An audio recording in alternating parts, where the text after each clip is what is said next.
Olá, este é o Visão Parlamentar e eu convido você a conhecer o que pensam e o que fazem os deputados estaduais mineiros. Neste programa, eu converso com a deputada Beatriz Cerqueira, do PT, presidenta da Comissão de Educação, Ciência e Tecnologia e integrante efetiva da Comissão de Administração Pública. Vamos falar sobre os indicadores do Plano Estadual de Educação e os desafios persistentes do setor. E ainda da possível adesão de Minas Gerais ao regime de recuperação fiscal da União. Acompanhe.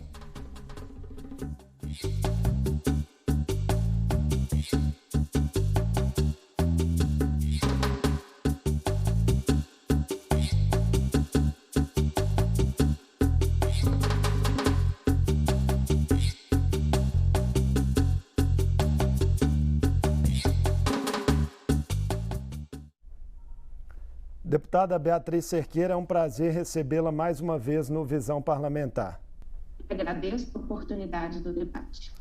Deputada, a Comissão de Educação da Assembleia vem debatendo nas últimas semanas resultados do Plano Estadual de Educação entre os anos de 2019 e 2021. Quais foram os principais apontamentos no debate público e em outras reuniões em relação às metas avaliadas, como, por exemplo, as de ensino integral e pré-escola? Nós realizaremos ao todo 5 atividades, um debate público com audiências, compondo esse ciclo para avaliar o Plano Estadual de Educação. A primeira avaliação que já é possível fazermos é que a Secretaria de Estado da Educação colocou na gaveta o Plano Estadual. Não se referencia numa legislação construída com toda a participação da sociedade, poder legislativo, municípios, e votado em 2018, portanto, uma lei estadual. A Secretaria não se referencia nessa lei estadual para estabelecer a sua política. Acho que essa é a principal questão, não só em relação às metas e às estratégias, mas no próprio corpo da lei, várias questões que dependem da iniciativa do Poder Executivo Estadual. Nós não tivemos nenhuma iniciativa. Acho isso gravíssimo, porque o Plano Estadual não é uma carta de intenções, não é faz se quiser, faz o que puder, mas não, é uma legislação que, portanto, deve ser cumprida pelo Poder Executivo Estadual. Então, este é o primeiro aspecto. O segundo aspecto, de fato, nós vemos, de todos os debates já realizados, o não cumprimento das metas por parte do governo do Estado, mas isso não é o mais preocupante. O preocupante é não cumpriu a meta e nós não vemos ações ou diagnóstico dos problemas para que o Estado possa recuperar e, portanto, cumprir as metas em relação ao Plano Estadual de Educação. Os dados são muito preocupantes, a começar, inclusive, pela educação infantil. A meta prevista, por exemplo, para criança de 0 a 3 anos era de 50% dentro do sistema educacional, com direito à vaga. Minas Gerais está com 21,2%. Até mesmo nas crianças de 4 e 5 anos, nós não temos todas as crianças com atendimento em Minas Gerais. Nós temos quase 20 mil crianças sem atendimento, porque a meta deveria ter sido cumprida em 100%. E assim, todos os indicadores até agora analisados, há sempre uma situação preocupante no caso de Minas Gerais. A falta de articulação entre os planos de educação nacional, estadual e municipais é um dos maiores desafios a serem enfrentados. Como que isso impacta na sua avaliação nas políticas públicas setoriais? Nós deveríamos ter, por parte da Secretaria de Estado da Educação, uma coordenação. É preciso que alguém coordene esse processo a nível estadual, em articulação com os municípios e também com o Plano Federal. A Secretaria de Estado não faz esse papel. Nós ouvimos muitos municípios dizendo exatamente isso. Lá na ponta, as superintendências regionais de ensino não articulam com os municípios as estratégias em relação ao cumprimento do Plano Estadual. estadual. Isso é grave, porque o reflexo disso na ponta são as crianças que deveriam ter o direito à educação infantil e não têm. Então, jovens e adultos que deveriam ter o atendimento à educação integrada, à educação profissional e não têm. É a gestão democrática da escola que já deveria ter tido uma legislação estadual apresentada pelo governo do estado, uma legislação específica e não tem. É a criança e o adolescente que precisam ter políticas não só de acesso, mas também de permanência na educação básica, e o estado não promove. Então, nem na educação básica nós temos todos os adolescentes e crianças atendidos. As nossas taxas de analfabetismo, elas são alarmantes, ou seja, a gente tem uma massa aí, muita gente, jovens e adultos, que são analfabetos, isso é gravíssimo, e analfabetos funcionais nós ainda temos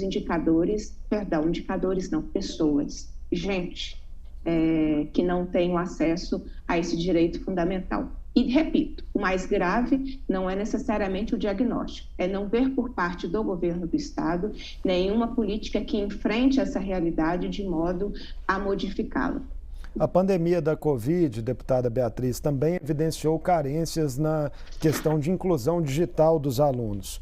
Como superar esse entrave em um cenário de aumento de desigualdades sociais em Minas e no Brasil, de empobrecimento das famílias, muitas delas sem acesso a questões básicas como a própria alimentação? Bem, a pandemia, ela aprofundou, né, o que nós já vivíamos, que a educação já presenciava, e o que foi mais grave é a completa ausência de políticas do Estado em relação a isso. As crianças e adolescentes excluídos digitalmente permaneceram assim. O Estado não fez nenhum esforço ou nenhuma política específica em relação a essa inclusão, até mesmo dos profissionais da educação. Não é? Quando a pandemia começou, os profissionais precisaram atuar no ensino remoto, atuaram sem suporte, atuaram sem formação, atuaram sem a intervenção do Estado de forma propositiva. As crianças da mesma forma. Nós não tivemos uma política de alimentação escolar específica para esse período, apenas uma redistribuição em alimentação dos recursos que iriam para a escola para a compra da alimentação escolar. Isso se mostrou insuficiente. Nós não tivemos no Estado políticas de assistência aos grupos mais vulneráveis. Então, a miséria e a extrema pobreza, elas aumentaram no nosso país e isso bateu na escola. Com o retorno presencial das atividades escolares, essas situações não mereceram, por parte do Estado, uma atenção.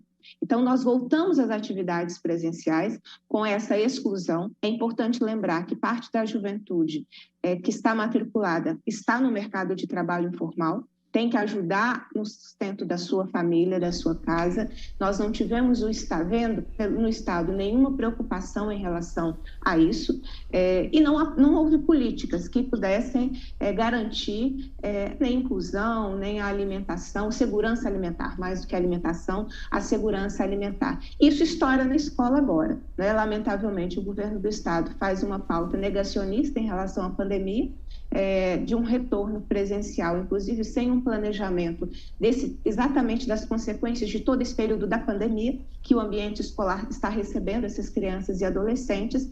Isso aprofundará os problemas que nós já enfrentamos. Os estudos apresentados recentemente numa das audiências que avaliam o Plano Estadual de Educação, os estudos mostraram exatamente isso, que a perspectiva é de aumentar a desigualdade educacional, caso nós não tenhamos políticas específicas que façam um enfrentamento a exatamente esses problemas que estamos conversando. Em relação ao aprimoramento contínuo dos professores, o Estado também tem deixado a desejar na sua avaliação? Que medidas podem ser aprimoradas ou colocadas em prática nesse sentido? Formação profissional, as questões relacionadas à carreira dos profissionais, todas essas questões têm metas e têm estratégias.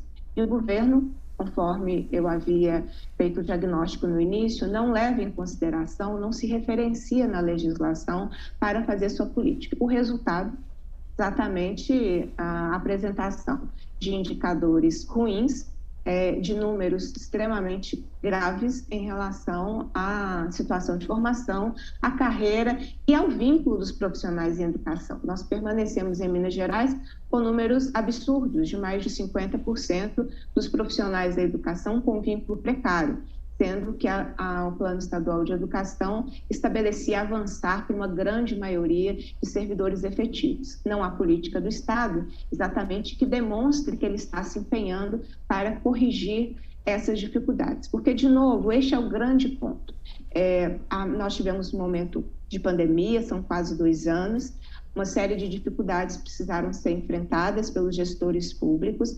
Então, agora, no momento do monitoramento e da avaliação do plano, o Estado deveria apresentar à sociedade exatamente as suas dificuldades, os seus diagnósticos em relação ao cumprimento de uma lei estadual e o que ele está fazendo para alcançar as metas, para superar essas dificuldades.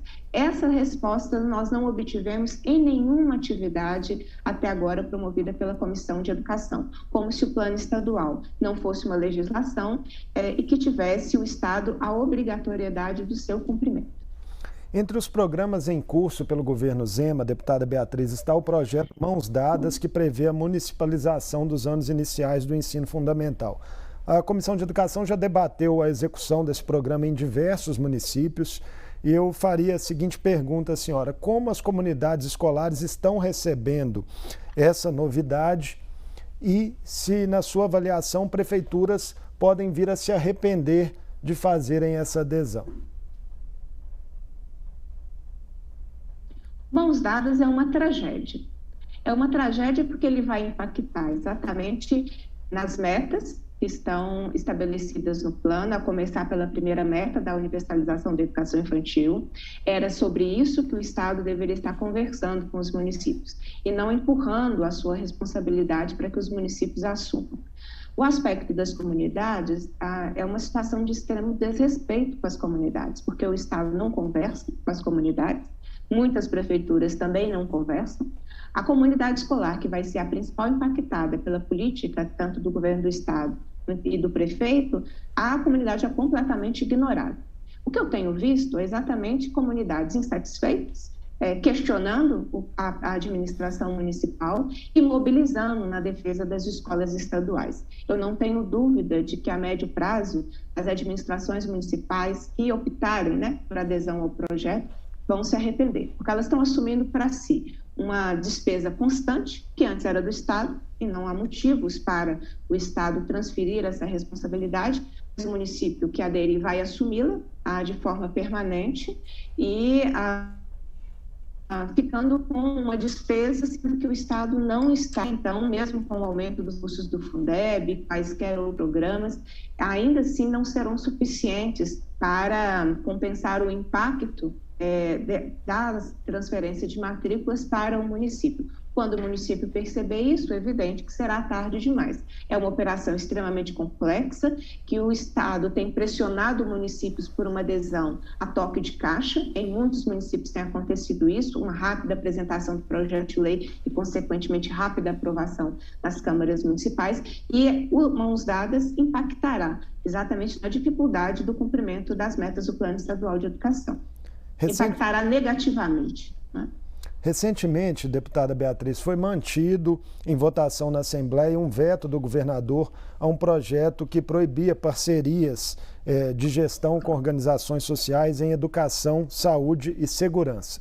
Assim, o governo poderá manter, por exemplo, o projeto Somar, que propõe experiências pilotos em 3 unidades de ensino da Grande BH. Ainda é cedo para mensurar impactos em potencial desse modelo? Não é possível já avaliarmos, até porque outros estados têm adotado esse modelo. Nós já conhecemos a empresa que ganhou, e, portanto, vai operar aí essa gestão privada nas 3 escolas estaduais. O Somar é outra tragédia. É outra tragédia, a começar pelo recurso público que será investido via Fundeb nessa organização social, a tragédia da ausência de transparência e dificuldade para controle social. Isso é grave, não é? controle desde a Assembleia Legislativa ao Tribunal de Contas, à população em geral. Tem se vendido uma falsa ideia de melhoria na qualidade da educação e de projetos inovadores. Não tem nada nem de inovador, nada de pioneiro. É um modelo que tira a responsabilidade do poder público, transfere para a iniciativa privada, que vai lucrar num modelo gerencialista que pouco tem a ver com o dia a dia da escola.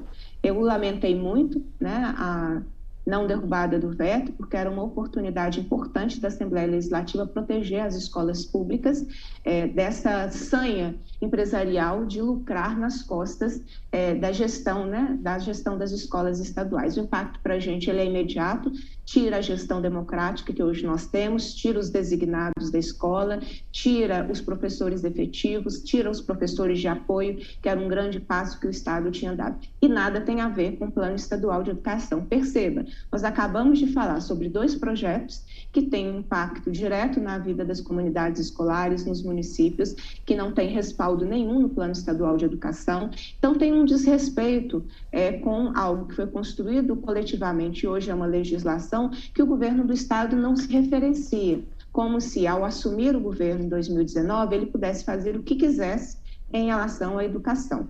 Essa ideia que nós temos, né, que se tem no Brasil, de que a educação é um lugar de qualquer coisa, que cada um faz o que quiser, pelo tempo que quiser, e aí a gente vai tendo, não política de Estado, mas política de governo. A cada ano, a cada 4 anos, muda-se o governo, muda-se o secretário, aí mudam-se também as propostas. A educação não é isso. A educação é algo que precisa ser entendido como uma política de Estado, geracional, por isso o seu financiamento é constitucional, com planejamento. Nós fizemos um planejamento de 10 anos para a sua execução, com indicadores, com metas, com prazos, e era aí essa a referência para a Secretaria de Estado da Educação. Eu lamento muito o governo achar que é algo positivo entregar a gestão de escolas, 3 grandes escolas estaduais, com uma gestão participativa, com uma gestão de participação com as comunidades escolares, para serem administradas por uma empresa que vem de outro estado para fazer esse gerenciamento, que sequer tem experiência na área do ensino médio público, que é o foco dessas 3 escolas que estão sendo entregues ao Projeto Somar. Outro assunto que a senhora acompanha de perto, deputada Beatriz, é o projeto de adesão do Estado ao regime de recuperação fiscal da União, tendo inclusive puxado a primeira audiência pública sobre o assunto, né, na Comissão de Administração Pública. O congelamento de gastos previstos por um período de 9 anos, né, caso essa adesão de Minas Gerais se concretize ao RRF, teria que impactos para os serviços públicos, em especial na educação?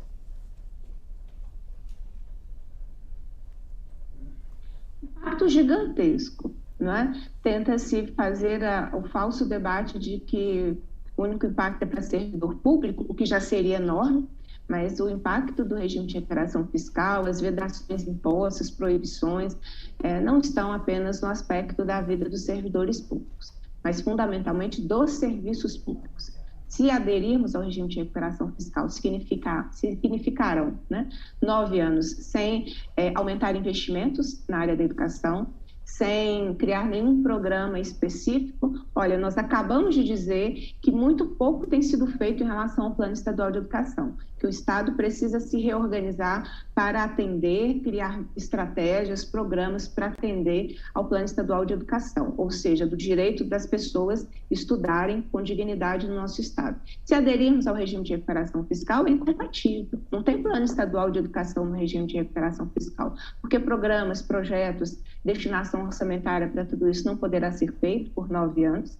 Não poderão ser feitos programas específicos com os municípios. É importante lembrar que há um regime de colaboração entre Estado e municípios em relação ao cumprimento do Plano Estadual de Educação. Os municípios ficarão desassistidos em grandes questões que precisa de uma articulação e muitas vezes de um aporte de recursos por parte do governo do Estado. Isso não poderá acontecer, além de todo o impacto para os trabalhadores em educação, que são importantíssimos para o desenvolvimento da educação, não é? Então, nós estamos falando de uma grande rede de contratos temporários, então há um forte impacto em relação ao concurso público, não realização, não nomeação, carreira, né? Nós temos uma categoria como a carreira que está defasada, salários defasados, e nem a atualização disso poderia ser feito, nenhuma questão relacionada à carreira pode ser feita, e há muitos problemas, há muitos passivos para serem cumpridos por parte do governo do Estado.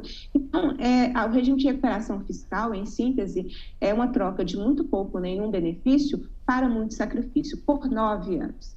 Então, é preciso que nós tenhamos outras alternativas por parte do governo do Estado, porque se o regime de recuperação fiscal fosse algo bom ou positivo, o Rio de Janeiro estaria numa situação melhor, porque foi o Estado que aderiu, e nós teríamos outros estados também aderindo a esse regime. Quais seriam as outras alternativas, na sua visão, deputada, diante da ameaça de Minas Gerais perder aí a liminar que suspendeu o pagamento de parcelas da dívida desde 2018?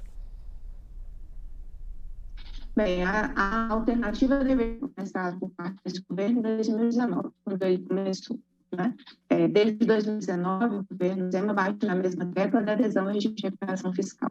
O governo Zema, ele não trabalha receita, mas ele trabalha sempre a ideia de que nós temos que olhar pela despesa. O que eu quero dizer receita? Nós deveríamos ter revisto as isenções e benefícios fiscais, que para 2022 são superiores a 10 bilhões de reais. No momento de crise financeira, fiscal, é preciso que nós reorganizemos de modo que não seja a população a pagar a conta. O regime de recuperação fiscal coloca a população para pagar a conta. Nós deveríamos, então, ter buscado uma reorganização das receitas de onde era possível tributar os que têm mais, para que nós pudéssemos ter respostas mais propositivas e positivas na receita. Esses eram caminhos importantes, né? Um debate a partir da receita e não a partir da despesa, porque toda vez que você discute despesa, olha para o Estado, vai cortar o quê? A escola? É o hospital da rede FEMIC, vai diminuir o número de auxiliares de enfermagem. É isso que significa você discutir despesa hoje no Estado, porque dá uma falsa ideia de que o Estado é um lugar de privilegiados e que precisariam, então, de uma adequação e um plano fiscal cairia bem. Os reais privilégios, o governador não mexeu, não é? Nós temos hoje uma gestão da CEMIG que paga quase R$1 milhão de remuneração variável por ano. Nós temos uma direção da CEMIG que ganha de salário, fora remuneração variável, quase R$100 mil por ano. Quase R$100 mil por mês, não é por ano, por mês. Para citar alguns poucos exemplos, nós tivemos aí uma série de irregularidades em contratações da CEMIG de milhões, bilhão, que é o que nós hoje investigamos na CPI da CEMIG aqui na Assembleia Legislativa. Então, a discussão estaria pela receita, né, e não pela despesa. Desde 2019, o governo faz o mesmo discurso. Vocês precisam aprovar isso para pagar o 13º. Vocês precisam aprovar isso para colocar a conta em dia. Então, é sempre a retirada de um direito, é sempre avançar no patrimônio público sendo entregue à iniciativa privada como justificativa para dar condições de governabilidade. Nessa lógica do governo Zema, quando chegar o governo dele, ele vai ter leiloado todo o estado de Minas Gerais. E acho que é o nosso papel, enquanto Assembleia, proteger o patrimônio mineiro, proteger os servidores públicos e discutir a receita, e não fazer essa discussão sempre pela despesa, que na despesa quem paga a conta é a população. Deputada Beatriz Cerqueira, obrigado por participar conosco mais uma vez do Visão Parlamentar. Esperamos, numa próxima oportunidade, recebê-la aqui no estúdio assim que as condições sanitárias nos permitirem. Eu agradeço a oportunidade, o Visão Parlamentar é muito importante para que nós tenhamos condições de trazer o contraditório, nos posicionarmos. A educação é uma pauta muito importante, tratá-la como uma política de Estado e não uma política temporária, né? É sempre o nosso compromisso e é o nosso desafio. Então, eu agradeço o espaço, colocando sempre o nosso trabalho parlamentar, o nosso mandato à disposição da população. Até a próxima, um abraço. Eu conversei com a deputada Beatriz Cerqueira, do PT, presidenta da Comissão de Educação, Ciência e Tecnologia da Assembleia, integrante efetiva da Comissão de Administração Pública. Falamos sobre indicadores do Plano Estadual de Educação e os desafios persistentes no setor. Conversamos ainda sobre a possível adesão de Minas Gerais ao regime de recuperação fiscal da União. Para rever esta e outras entrevistas com deputados estaduais mineiros, acesse o nosso portal Obrigado pela companhia e até a próxima.